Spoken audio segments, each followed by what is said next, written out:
Morning boys and girls. Today's video is a comparatively detailed comparison of the Harley-Davidson Sportster to the Triumph Speedmaster. Now, as you might know, I recently sold my Sportster and I spent 4 years doing 40,000 miles on it all but, and I loved it. I loved the bike and I loved riding it. And now the Sportster's sold, I've got my brand new Speedmaster. I've had it for all of 16 days. I've done about 500 miles on it, and perhaps by the time this video is released it will be run in. So I'm thinking I'm in a good position to compare the two. Now, a good place to start is the specifications. I'm not a big fan of just going through the specs, but it's, sometimes necessary. But the trouble is with specs and stats of all sorts, they don't tell the whole story. It is sometimes misleading, and also it's very difficult sometimes to get model specifications for old bikes. Most manufacturers just don't list them. Indian do, I note, but they've only got a few years of models to list, but most manufacturers don't, so it can be very difficult getting accurate figures. I use bikes.com. They're easy to navigate and they've got just about every bike you can imagine. So although I don't like stats and I don't like just using the specifications, nevertheless, they do offer a good starting point because you can compare like for like directly, and that's very useful. One of the problems we're going to have is I'm comparing a brand new Speedmaster 2022 model with a 2016 Harley-Davidson Sportster. Now, that might seem unfair, and it is, but if you bought a Sportster in 2015 or 2016, and if you live in America where you can still buy the Iron, for instance, the Sportster specifications, they haven't changed. It's a Harley trait. They don't like to innovate. Its tradition is more important than developing new technology and such. And it's one reason why lots of people hate them and others love them, like me. Now, prices, they're difficult to gauge and difficult to extrapolate. The only way I could do it was to get 2018 prices, because that was when the Speedmaster was upgraded to the model it is now. And I can only get US dollar prices, so the comparisons are all going to be in US dollars.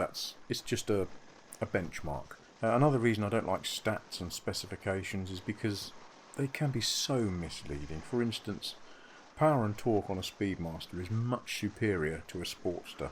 Obviously, it's a much newer design, a much newer bike.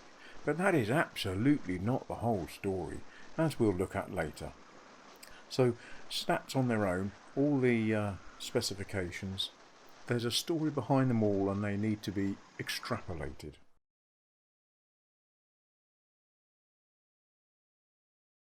Comparing the Sportster with a Speedmaster in the real world, I found there are several Sportster likes that now I haven't got a Sportster I really miss.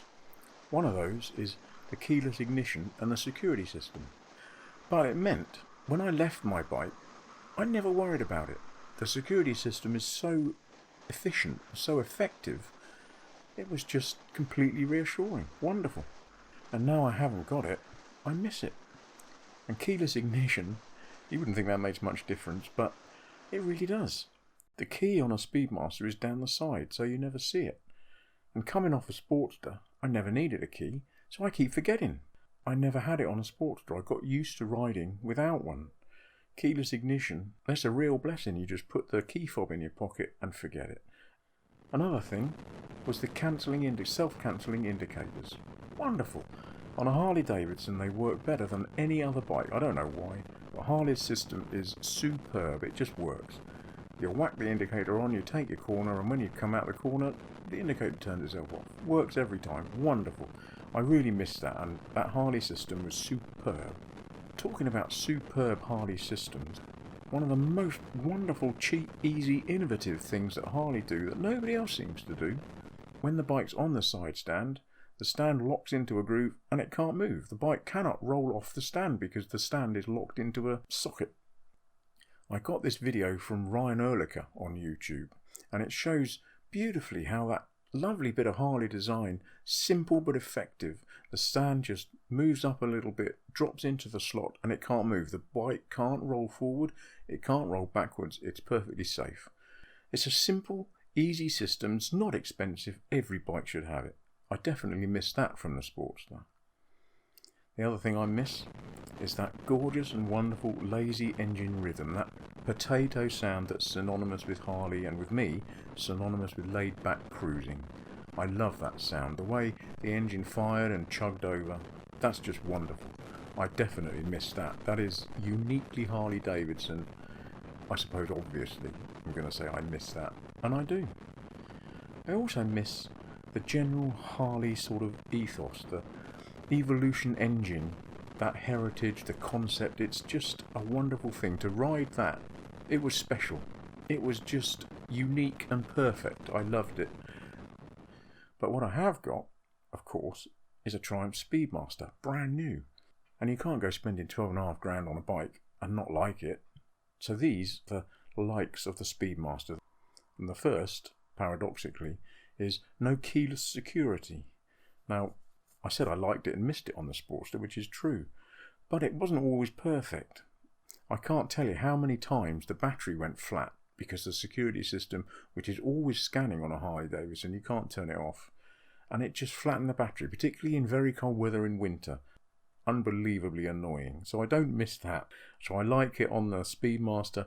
You've still got the immobiliser, so that's a reassurance. The other thing, perhaps the greatest single achievement, still superb, Triumph should win awards for it, and that is the sound of the exhaust. It is unbelievably good. You might say it's not loud enough, but it doesn't matter. It sounds so good. Perfect, it really is. I've heard others say that they wouldn't change the standard exhaust because they like the sound of it so much. The standard Triumph exhaust sound is far better than the standard Sportster exhaust sound. Nobody likes standard exhaust on a Harley, but nevertheless, the Speedmaster exhaust is superb for the way it sounds. Triumph have managed to get that system working so well that it's better than any other standard motorbike. Another of my Speedmaster likes are the forks. I love the big fat forks and the suspension generally. That's coming off a Sportster, that is a huge like. Means handling is pretty bad as well.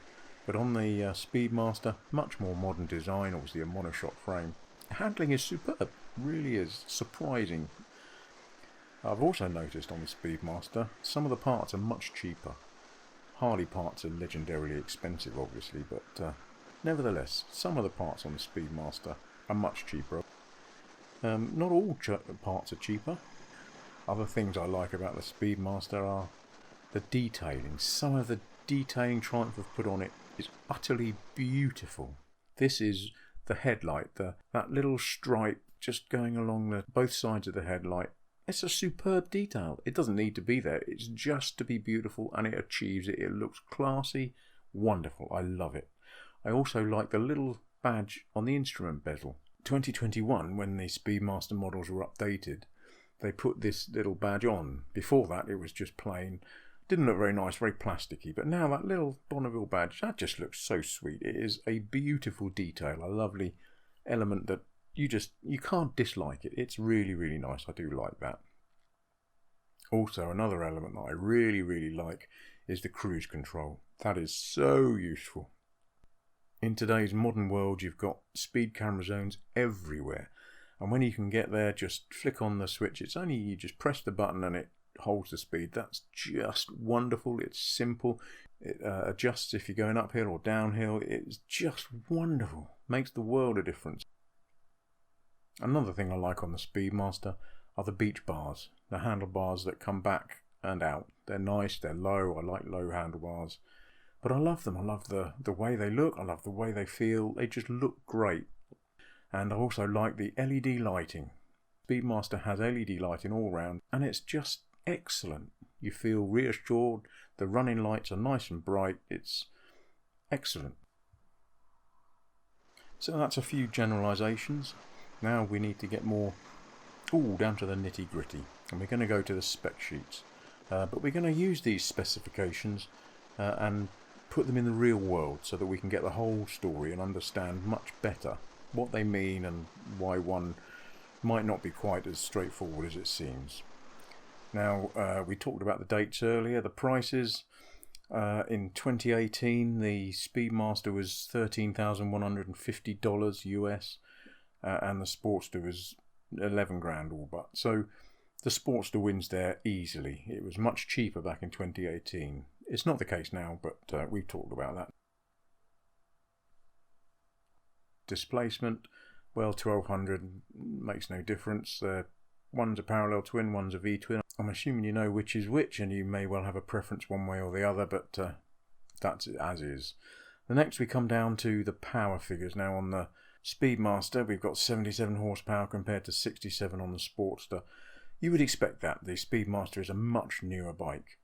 Torque, you've got 106 Newton meters on the Speedmaster and 96 on the Sportster. Again, you would expect that because the Speedmaster is a much newer bike, much more modern engine, better design and so on and so forth. So the Speedmaster wins, no question. But that the Speedmaster wins in the figures war, that doesn't tell the whole story. For me, the key is the torque, and that is a story of cranks. The Harley-Davidsons traditionally don't have a standard crankshaft as most other vehicles do.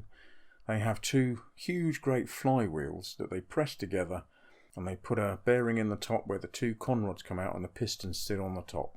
These two big heavy flywheels, they generate a huge amount of potential energy. When they're spinning, just the weight of the wheels on their own, they will generate a huge amount of torque, even from tick over. Once the engine start button is pressed and that engine is spinning over, just the weight of these wheels will generate power to push the bike forward. If you compare that to what I understand to be a standard crank on the Triumph, you have two bearings at the top for the conrods, one each side, left and right, and underneath you've got four massive great counterbalancers. They just make the engine very smooth when it's running. But if you compare the two, the big weighty flywheels in the Harley-Davidson, just that actual spinning generates torque. To generate torque in the Triumph system, you have to add revs. If you add no revs, you've got no torque. And I've stalled this Triumph several times because I forget. I'm used to my Sportster, and if I'm pulling away, say up a slight incline, I didn't worry about it. I just eased the clutch out and we moved away smoothly and it was fine. Because the torque available on the Sportster is available from tick over, and every time you ride the bike you're going to use that. In the real world there's a huge amount of slow riding, you're going through traffic or whatever you're doing. That's when you need the torque. You want to be able to pull out, maybe overtake a car, do whatever you're doing. But with the Harley, with those heavy flywheels, you can do it. On the Triumph, admittedly you can do it, but you've got to work the engine all the time to get the revs. But it does illustrate that just because the Triumph has bigger numbers, it doesn't mean that in the real world it's better. To me, it's not. The Harley is much better, and it rides much more how I want to ride. So next we come to the cooling system, which on the Harley Sportster is obviously air. On the Speedmaster it's liquid. Liquid cooling is better, it's more efficient these days with stringent emissions, but liquid cooling is better. It's tradition against comfort, really. In traffic, let me tell you, the Speedmaster gets unbelievably hot on a hot day in slow moving traffic. I mean, it really burns. I can't believe how hot the engine got. Once you get moving and you get air, sort of 40 mile an hour or something, you get air flowing through the radiator, it cools down again. But so even though liquid cooling is better, the Speedmaster wins. In the real world it still gets pretty flipping warm, let me tell you. Next we come to transmission. I have a preference for a belt. Chain drive is certainly more popular. I don't know what the technical advantages are. I don't much care, but belt drive is zero maintenance. That's the way I like it. Clutch, no idea what wet multiplate clutch means, and I don't care. But I do care that the Triumph, the Speedmaster, has torque assist clutch. Harley calls this a slipper clutch. That is wonderful. It means when you change down gears, suddenly it doesn't lock the back wheel. I used to do that a lot on the Sportster, so I really like that. So the Speedmaster wins there. Fuel consumption, these figures are, I presume, for US gallons. They're girly pants gallons because they've got titchy pints.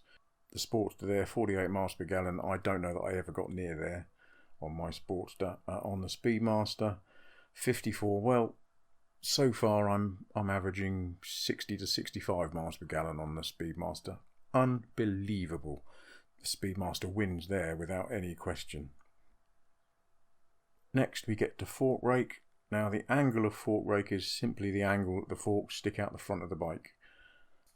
Basically, the lower the angle, the better the handling.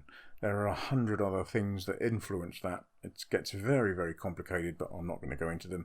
Even if I understood them, I'm not going to get into them.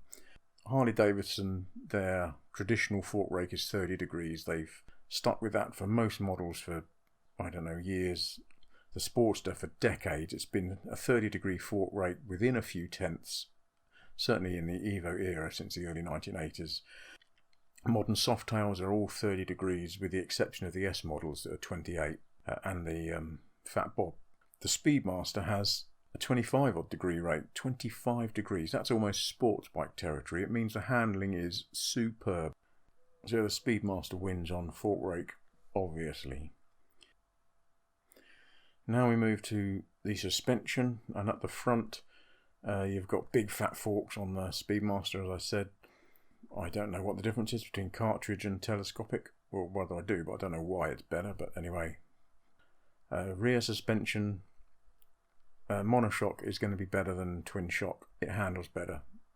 Whether you like it over twin shock is personal preference, I'm sure, but the Speedmaster wins that just because it's got monoshock. But it's also got, if we move down to rear wheel travel, it's got 2.9 inches of rear wheel travel, whereas the Sportster's got 1.87 inches. Now, you may wonder what difference that makes. If you live in Great Britain and you have a suspension query or any suspension need, there's only one phone call you ever need to make, and that is to Dave at Hagon. I've no affiliation to Hagon, but I've used Hagon several times, and Dave is a wonder. He's a really nice guy. He knows all the ins and outs of suspension, and he can explain what you need. They can make up whatever suspension you need at Hagon, change the preloads and the springs and the lengths, everything. Just great, and Dave is an absolute wonder. In 2019, when I was changing my suspension on the Sportster, I contacted Dave. He wrote back to me and he explained all the ins and outs of rear suspension. Bless him, it really was such a useful email, and I spoke to him several times since. He's just a wonder, as I said. And he said that twin shock systems generally have 80mm of travel. That means the back wheel moves up and down 80mm with the bumps and lumps. That's about 3.14 inches. And the Speedmaster has 2.9. Now, obviously the Speedmaster's monoshock, so that is different. But nevertheless, it's in the ballpark. The Sportster, 1.87. This is the Sportster Custom. 1.87 inches of travel, 47mm. Unbelievable, rubbish, useless, horrible, so uncomfortable, it's untrue. But what needs to change is the length of the shock, the quality of the spring. It won't help much if there's not enough travel, because the suspension will bottom out at the bottom and will top out at the top, which will translate to pain and hurt in your bum and in your back. So I bought new rear suspension from Dave, and the Speedmaster wins hands down, front and rear suspension. It's a legendary Sportster trait, lousy suspension. And while we're talking about legendary Sportster traits that are lousy, the brakes. Sportster brakes, also dreadful, even though they're ABS. I never found it very effective on my custom. On the Speedmaster we've got twin discs at the front, which is much more sensible, especially on a heavy bike. ABS, they're Brembos, which is the top of the tree obviously, and on the back, it's not a Brembo on the back on the Speedmaster, but it is much better than the Sportster brake, no question. And on the front, a different world. So, unsurprisingly, the Speedmaster wins, as you would expect. We move down to the weight. I was stunned that the Speedmaster is heavier than the Sportster, but it is not by much. I'm sure that's down to electronics and whatnot. There's not really much in it. Nevertheless, the Sportster does win on the weight department, but it doesn't feel it when you ride it. The Speedmaster doesn't feel heavier, it feels lighter. Seat height, again the Sportster wins on paper. 676mm compared to 705. The Sportster's about an inch lower, and lower is more comfortable, it's more manageable, and it's better. So on paper the Sportster wins hands down. In the real world it doesn't. If you're riding a lot, you've got to raise that suspension, so you lose the advantage straight away. On mine I probably had 2.5 inches or more extra height because I also had a Mustang saddle, which is very thick, much more comfortable than the stock saddle, but it makes the ride higher. unless you've got a real iron butt, as they say in America, it's never going to work. But on paper anyway, the Sportster wins. Ground clearance, I couldn't believe that the Sportster wins this. Again, on paper, I still can't believe it. That's absolutely incredible. But nevertheless, that's what the stats show. Again, it's misleading because it doesn't matter how much ground clearance you've got. If you're turning over into a corner and the bike scrapes on the ground, it doesn't matter how much ground clearance you've got because you can't corner anymore. And certainly the Speedmaster has much better lean angle than the Sportster. Although that said, in 5 minutes I was scraping the pegs on the Speedmaster. So although it does have better lean angle, no question, not as much as I'd want and not as much as I was expecting. I think that's fair to say. But nevertheless, for ground clearance, the Sportster wins. For lean angle, the Speedmaster wins. Wheelbase is close enough to make no difference. Fuel capacity, 17 litres on the Sportster. I would have liked it more. The Speedmaster 12 litres, that's rubbish.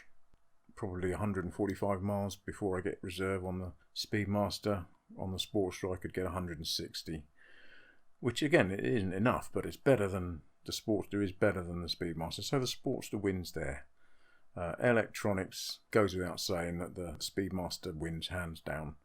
It's got switchable traction control, cruise control, torque assist clutch, riding mode, whereas all the Sportster's really got is keyless ignition. Security system is good, but nevertheless the Speedmaster wins electronically hands down. So after going through the list, the number of times I said Speedmaster wins compared with the number of times I said Sportster wins leads to only one conclusion, inevitable, that the Speedmaster is the best bike by order of magnitude, or not least because it's much more modern. The Sportster is a development of a very old design, whereas the Speedmaster is a brand new design. But there is still one criteria left. There is one question to answer, which is perhaps the most important of all. More important than all the stats and all the numbers. More important than everything else. And that is, which bike puts the widest smile on my face? So what do you reckon? I'll tell you. It was the Harley Sportster. Unbelievable but true. And that is down almost entirely. Focus is really down to that crank. Those two monster heavy flywheels, they generate so much torque so low down. It enables the bike to ride how I want to ride, long and lazy, just effortless power.